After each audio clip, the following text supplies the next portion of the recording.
Breaking news from around your world on this Thursday, December 13th, 2018. I'm Larry Rice. Yemen's warring parties agreed on Thursday to cease fighting for the Houthi-held port city of Hodeidah and withdraw their troops, the first significant breakthrough for UN-led peace efforts in the 5 years of conflict. At the close of a week of talks in Sweden, UN Secretary General Antonio Guterres said a framework for political negotiations would be discussed at the next round of talks between the Iranian-aligned Houthis and the Saudi-backed government of President Abd-Rabbu Mansour Hadi. Western nations, some of which supply arms and intelligence to the Saudi-led coalition that intervened in Yemen in 2015, had pressed the two sides to agree to confidence-building steps to pave the way for a wider truce and a political process to end the war, which has killed tens of thousands of people. The conflict has pushed Yemen, the poorest country on the Arabian Peninsula, to the verge of famine. The World Food Program said the Hodeidah deal was a much-needed boost for its task of feeding 12 million severely hungry Yemenis. The Houthis control most towns and cities, including the capital of Sanaa, from where they ousted Hadi's government in 2014. That government is now based in the southern port of Aden. Armed French police launched an operation in Strasbourg's Neudorf neighborhood Thursday as they pursue the hunt for a gunman who killed 3 people in an attack on a Christmas market. Police issued a wanted poster for Sharif Shakat, the main suspect in the attack, who was on a watch list as a potential security threat. Authorities say the 29-year-old was known to have developed radical religious views while in jail. The death toll from Tuesday night's attack rose to 3 on Thursday as police combed the city in the east of France for a second day and manned checkpoints on the German border. More than 700 police are taking part in the manhunt. French and German police man controls on either side of the Europe Bridge, which spans the frontier running along the Rhine River. The mayor of Strasbourg said the attack was indisputably an act of terrorism, and with the gunman on the run, France has raised its security threat to the highest level. President Donald Trump has now been abandoned by 2 of his most powerful protectors, his longtime lawyer and the company that owns the National Enquirer tabloid, bringing the investigation into his campaign a step closer to the Oval Office.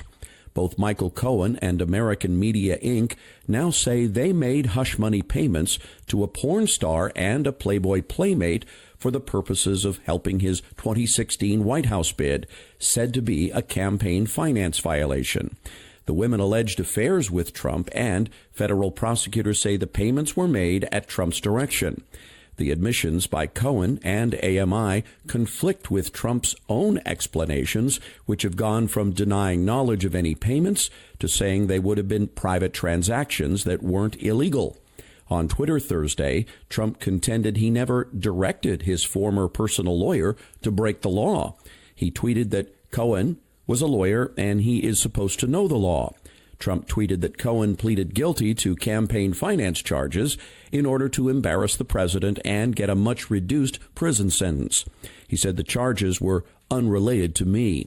Cohen was sentenced to 3 years in prison Wednesday for lying to Congress and was also ordered to pay more than $1 million for unpaid taxes following a guilty plea in August to 8 counts of tax evasion and campaign finance violations filed by New York prosecutors.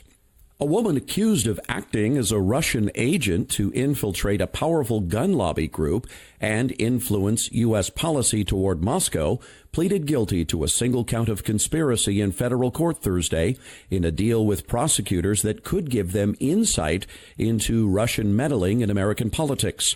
Maria Butina, a Russian former graduate student at American University in Washington who publicly advocated for gun rights, entered the plea at a court hearing in Washington before U.S. District Judge Tanya Chutkan. Butina was charged by prosecutors in July with acting as an agent of Russia's government and conspiracy to take actions on behalf of Moscow. She had earlier pleaded not guilty before changing her plea during Thursday's hearing. She also agreed to cooperate with prosecutors. Butina was accused of working with a Russian official and 2 U.S. citizens to try to infiltrate the National Rifle Association. The White House says President Trump and the new leader of Mexico discussed positive relations between the two countries in a phone call this week, but Mexican President Andrés Manuel López Obrador told reporters that he and Trump have never discussed the contentious topic of the border wall. López Obrador's statement Thursday came less than an hour after Trump asserted in a tweet that Mexico was paying for the border wall through the savings the U.S. garnered in the renegotiated free trade agreement with Mexico and Canada. The two leaders spoke by phone Wednesday about immigration and López Obrador's push for a Marshall Plan-like effort to spur economic development in Central America. López Obrador said the conversation was respectful and friendly, but did not discuss the border wall or who would pay for it. The Mexican leader said the possibility of a visit to Washington was raised, but he didn't think it was realistic until there was at least a draft agreement about investment in Central America. The two countries have been working to find a solution for the caravans of Central American migrants traversing through Mexico in hopes of seeking asylum in the U.S. British Prime Minister Theresa May on Wednesday won a confidence vote called over the turmoil surrounding her deal on Britain's departure from the European Union. The victory by a 200 to 117 vote meant that May will keep her job as PM for another year, but remained weakened by opposition to her leadership.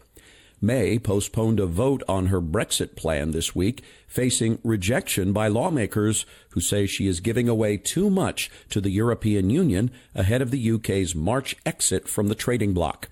To rally support and survive the vote, May said she would not seek to remain leader of the ruling Conservative Party beyond the next election. A crash involving a high-speed train at a station in the Turkish capital of Ankara killed at least 9 people and injured 47. Turkey's transport minister said the high-speed train collided with another train, then an overpass. The crash happened at a railway station about 5 miles from Ankara's main station. Officials said the train was traveling from Ankara to the southern city of Konya when it collided with a locomotive inspecting tracks at the station. 3 train drivers were among 9 people killed in the crash. There were 206 passengers on board the train.